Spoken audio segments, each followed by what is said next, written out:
इंदौर में प्रेम विवाह का विरोध एक युवती की मौत का कारण बन गया। परिवार ने पहले जहर खाने की कहानी बताकर मामला छिपाने की कोशिश की, लेकिन पोस्टमार्टम रिपोर्ट और सीसीटीवी से मिले अहम साक्ष्यों के बाद पुलिस ने युवती की मां और भाई को हत्या के आरोप में गिरफ्तार कर लिया।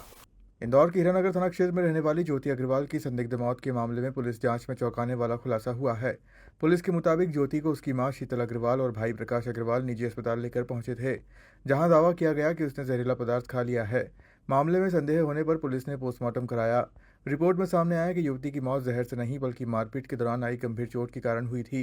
जांच में पता चला कि ज्योति एक युवक मयंक से प्रेम करती थी और उससे शादी करना चाहती थी। परिवार इस रिश्ते का विरोध कर रहा था।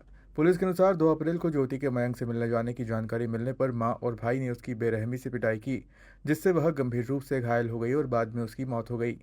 पड़ोसियों और अन्य गवाहों के बयान दर्ज करने के बाद पुलिस ने मां शीतल अग्रवाल और भाई प्रकाश अग्रवाल के खिलाफ हत्या का मामला दर्ज कर दोनों को गिरफ्तार कर लिया। थाना हीरानगर अंतर्गत कल हमारे द्वारा एक अपराध पंजीबद्ध किया गया है जो मर्डर की श्रेणी का है और मर्डर इस पे हमने कायम किया है, जिसमें ज्योति अग्रवाल नाम की महिला थी मृतका, जिसकी 2 अप्रैल को एक घटना हुई है। 2 अप्रैल की घटना हुई है जहां उसके द्वारा परिजनों ने अस्पताल में ये सूचना दी थी कि लड़की ने जहर खाया है, जिसको लेकर उसका इलाज चल रहा था। बाद उसके 3 तारीख को उसकी डेथ हो गई।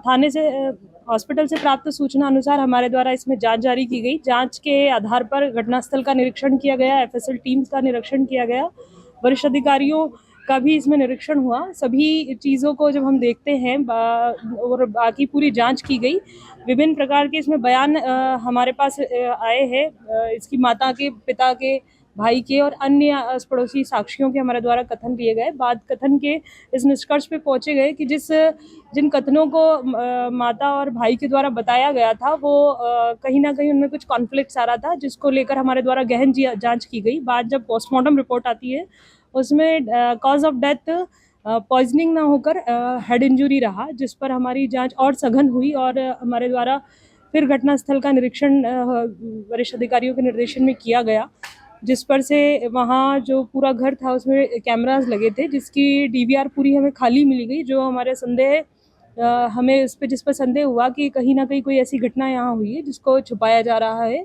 फिर हमारे द्वारा आस पड़ोसियों के और अन्य रिश्तेदारों के और घटना में संलिप्त अन्य लोगों के, उसके परिजनों के, सभी के कथन किए गए। सभी को एक दूसरे से काउंटर किया गया। तब ये निष्कर्ष पे पहुंचे हैं कि जो प्रकरण है उसमें लड़की की हत्या उसके भाई ने और माता ने मिलकर की थी, जिस पर से हमारे द्वारा अपराध पंजीबद्ध कर गिरफ्तार किया गया।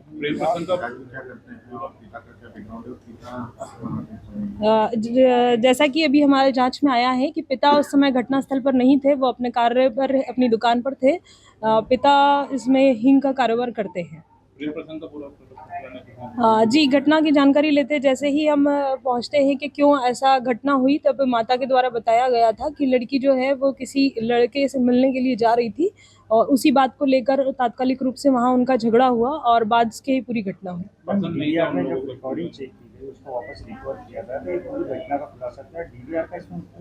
नहीं, डीवीआर ये हमारा सिर्फ एक आपको पुलिस सेंस था कि जहां पुलिस ने विवेचना का बहुत अच्छा करते हुए और इस पॉइंट को निकाला है।